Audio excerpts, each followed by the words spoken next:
Dans le cadre du projet Des voix et des voix contre l'homophobie au Cameroun, en Côte d'Ivoire et au Sénégal, l'Institut Panos Afrique de l'Ouest conviait ses partenaires, ADEFO,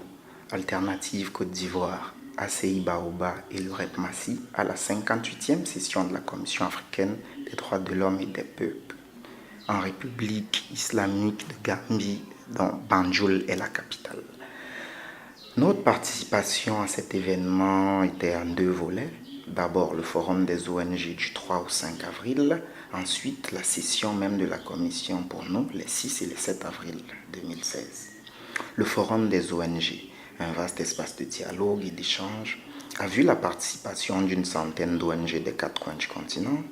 C'est aussi l'occasion de rencontrer d'autres organisations, travailler sur des problématiques communes et apprendre du travail des autres organisations dans les domaines tels que les droits des femmes, la défense des défenseurs des droits humains,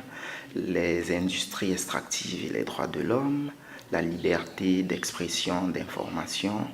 la lutte contre le terrorisme, le VIH-Sida, etc. L'Institut Panos, le REP-MASSI, ACI, Baoba et ADEFO ont organisé un panel avec l'appui de Heartland Alliance et Amshare sur le thème « Comment les ONG et les médias peuvent collaborer pour lutter contre les discriminations ». Il était question d'évaluer le travail des différentes organisations avec les médias et d'envisager des stratégies pour amener les médias à mieux communiquer sur les discriminations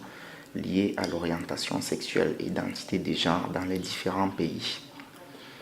Nous avons également assisté à une séance de formation sur le système africain de protection des droits humains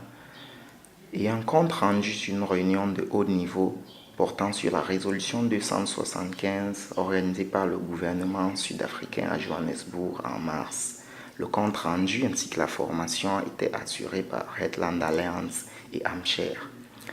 L'Institut Panos a facilité le dépôt pour ses partenaires du statut d'observateur au sein de la Commission africaine.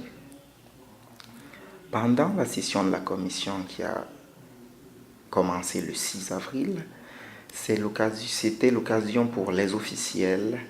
les ONG disposant d'un statut d'observateur, les représentants d'organisations internationales, de faire des discours sur la situation des droits humains, sur des thématiques précises et dans les pays concernés, et de faire un certain nombre de déclarations. L'un des points les plus importants de notre mission a été la rencontre avec la commissaire Rena Lapine-Gansou, avec qui nous avons échangé de notre projet et qui nous a fait part des difficultés à travailler sur les questions d'orientation sexuelle au sein de la commission, des blocages venant de l'Union africaine et même des menaces subies par les commissaires dits ouverts, dits progressistes, prêts à s'engager sur cette question.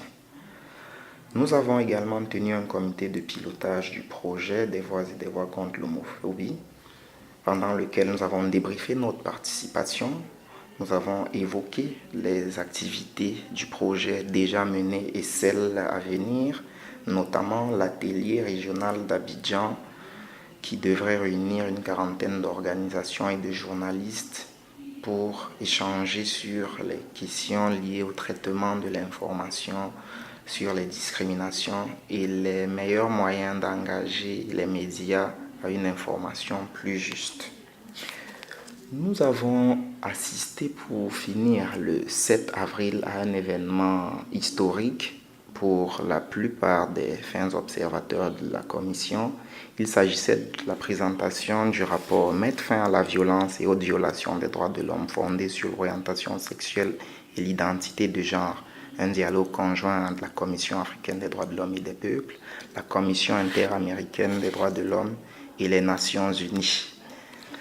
Même si les débats n'ont pas été ouverts à la suite de la présentation sommaire de ce rapport, il s'agit là certainement d'une grande avancée qui pourra nous conduire, sait-on jamais, à mettre fin